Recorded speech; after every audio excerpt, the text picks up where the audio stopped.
Monday morning to my probation officer. I was on probation, always on probation.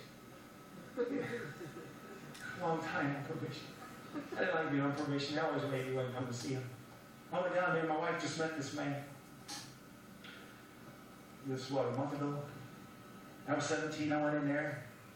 I said, Don, I didn't even go to my regular visits, let alone making my own visit. And he's looking at me real strange. I said, Don, I'm in trouble. I said, I sell dope for a living. Boy, his eyeballs went up. Immediately he could have grabbed me, had me at dope test, sent me to jail, reform school. He had me. I went to him, I said, I got a problem. I said, I sell dope, I do dope, I don't want to do it no more. I said, I need help. I sell it, I need a job, can you help me? And he's looking at me, didn't know what to think. He really didn't, he didn't know what to think. So he told my wife. He looked at me and he's like, I didn't know what to think. This is what the same George Fisher that sat across the table. See, when you meet God, he'll change you. I said, I need some help. And he looked at me, he didn't know whether to help me or not. He didn't know what to do. Finally, he picked up the phone, he called this place. Said, hey, I have a young man here. He needs a job. How about I hand him? And the man said, send him over. Send him over. Praise God. I went in, still looking like a bum. But the man said, I'll put you to work. Wasn't much. $2.65 an hour. $3.65 an hour. Wasn't much. 55 cents an hour. I got a job a couple months later for $3.65 an hour. God was lifting me, exalting me already. It's true. But then I didn't have to drive 5 miles. I didn't have to use my gas in the car. So it was a raise, But anyway, so I went to work there. I started telling him about Jesus. Even before I got saved, I started telling him about Jesus. There's a uncle and a nephew that worked there. Big old guys. Mean or not, own it, buddy. They didn't like me, and I wasn't too sure I liked them. I'm telling you, I just got off the streets. I wasn't too mean, but I didn't take too much. Okay? I'm telling about Jesus before I got saved, because I'm like, man, this happened, this Jesus thing happened. And then one guy, how many of you know the devil will test you? Maybe it was right after I got saved. I don't know, but I got working there. But I don't know, okay, so I didn't immediately turn to the Lord. Believe that or not. I don't know how long it was. I think it was in March or April, I don't know, month, 2 months. We kept started running from the Lord. I'll go back to that story, but I'll thank you later. Immediately, I didn't serve the Lord, but I tell you what, I knew it was real. And I kept hearing this voice. You know it's real now. You know it's real. What you going to do with me? What are you going to do with me? And I kept thinking, Jesus, freak. Man, kind of weird. I look like something that crawled out from under a rock. And I'm scared to be a Jesus freak. So anyway, 2 or 3 months went by, or one, 2, I don't think it was that long. 1 or 2 months went by. And we was at a young man's house, drinking, brought some beer in there, drinking, having a good time. Still smoking a little bit of weed, I didn't do no chemicals after that. That broke me. That I thought, no, I'll wait for that. So we're still, into the world, but I knew now. See, there's a difference between having it here and having it here. I mean, you'd think I would have it here after all that. But, so there was just one night out of the blue, something inside of me. I'm tired. I looked at him, I said, I don't know church. I don't know no church. Man, I went in church since the 2nd grade. I'm 17 years old. I don't know nothing. Well, I looked at my friend that night, I said, I'm going to church.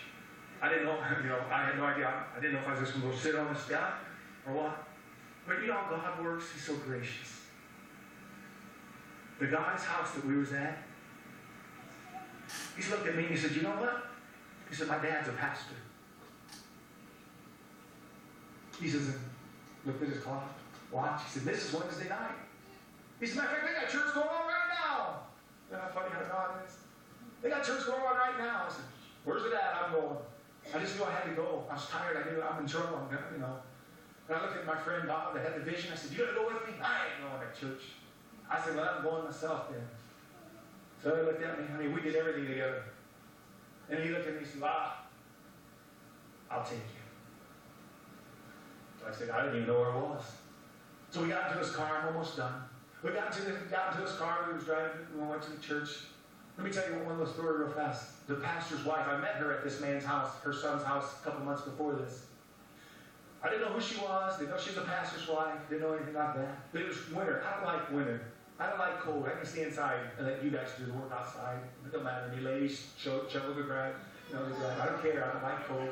So here I was. We went in there with these bags of beer. Went in there having a little party. Eric and all the men went outside. because their pipes were froze. It was cold, their water pipes were froze. Not me, man. I grabbed me a beer, which I did not know was not right to do in front of this pastor's wife, because I didn't know she was a pastor's wife. So it was her, she was visiting her son, her, this pastor's wife, and the assistant pastor's wife, and they were sitting there. And I got right in between them, sat right down, opened that beer, started, hey, ladies, what's going on? Now, don't be things. This lady shot up, run out that door. Now, I didn't know what I did, but I knew I did something, So anyway, her son comes back in. He's real quiet, Eric. He looked at him and said, George, do me a favor. Now, what? You put the beer away. My mom's a pastor. I'm like, yeah. So I met her. Okay, I already met this lady. So, okay, now we're going to the church that day. And, she didn't like me too much, probably. So we're going to the church that night. I remember he pulls in. We walk in. And the church was set up to where we had a side door and a back door. We walked into the side door. And I remember we walked in. I'm telling you the truth now. We walked in, and I remember the pastor was speaking. I don't think he was preaching, but he was speaking. And the organ, which was Sister Roach, the pastor's woman, the one that loved me, was playing the organ. And I remember as I walked in, I seen that. I seen people in the congregation, like some of you do. You talk, you should be listening. They were talking, enjoying themselves. And all of a sudden, we walked in, that door opened, and we walked. I'm telling you, we looked rough now. I think they thought we was there to rob them, because all of a sudden they're like, they just I can remember seeing them. But this is what I remember the most. I walked in. When I stepped through that door, I seen people that I knew. This was my thought. You knew and you didn't tell me? That was my thought, God's honest truth. You knew and you didn't tell me.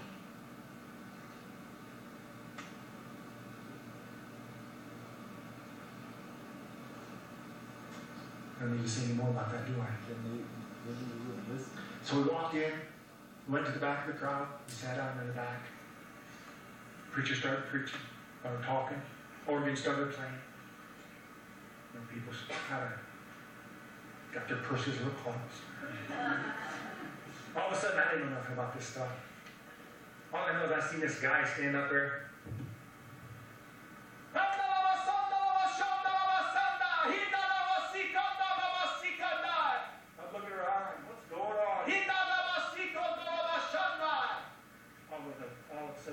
Looked up. And he said, I have labored after you. He didn't know he was talking to me.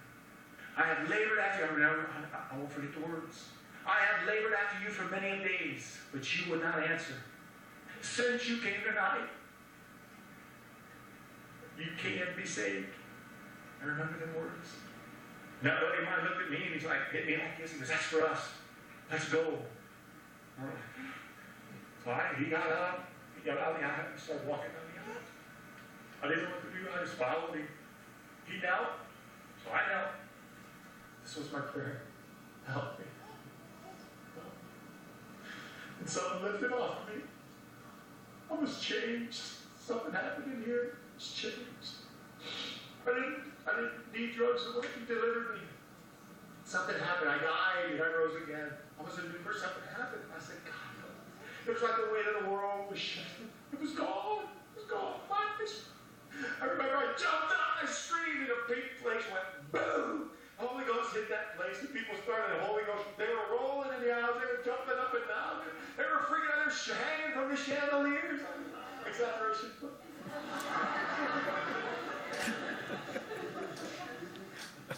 God hit that place. God hit that place. Something happened in me. I didn't know what it was, but I knew it was good. And at the end of the service, that old woman that played the organ, a young woman that played the organ, she come over to me, and she was excited. He was excited. Everybody was excited.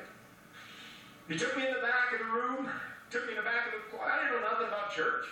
He took me in the back, and he got a bunch of these little comic books and pamphlets out and all this. But then I got saved. I didn't know nothing. I went in there, and he said, take these and give them out, son. I said, yes, sir. And we went out that night and started passing out tracts to the policeman. I remember a policeman was sitting at the red light. I'm up there, he didn't need this. He's like, he knew me. He thought I was going to shoot him or something. Because, they didn't like me. They wanted me in jail. I said, you need this Jesus, man.